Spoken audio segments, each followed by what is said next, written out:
cara nak dismantle sistem wiring 3 phase satu rumah. Okey, ni dalam keadaan load yang masih on. Okey, first kita mesti off semua load dulu. Okey, kita off dulu. Di mana ada load, lampu, kipas. Okey.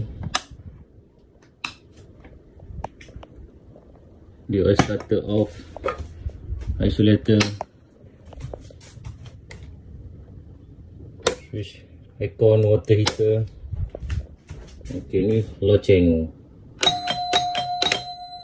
Okey, kita pergi ke sub DB. Kita kena off bermula daripada MCB dulu.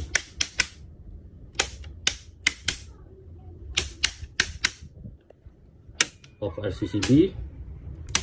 Lepas tu baru off main switch. Okey, seterusnya pergi ke main DB. Sama juga off MCB dulu. Yang satu-satu ni. Okay, ni MCB triple untuk bekalan 3 phase. Okay, lepas tu off RCCB. Okay, lepas tu off main switch. Okay, dan last sekali kita mesti cabut cut out pada meter TMB. Okay, cut out red, cut out yellow,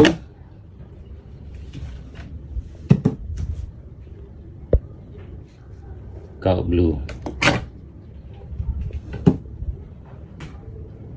Dan last sekali sebelum buat kerja-kerja dismantle, paling kurang mesti ada test pen lah. Kita tengok bekalan masih ada lagi tak masuk dalam rumah.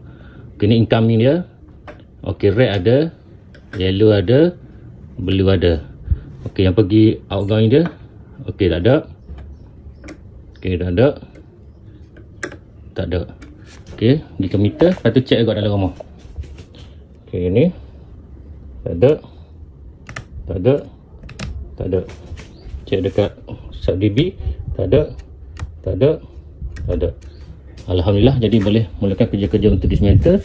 Kenapa kena check? Sebabnya kita risau owner rumah ataupun siapa-siapa pemilik kediaman ke apa, dia ada buat bypass, curi api, ataupun dia buat sistem yang tak molek, ataupun dia ada pakai solar ke apa. Jadi untuk lebih safety kita mesti check. Kalau ada meter lagi baik, kita boleh check voltage terus. Alright.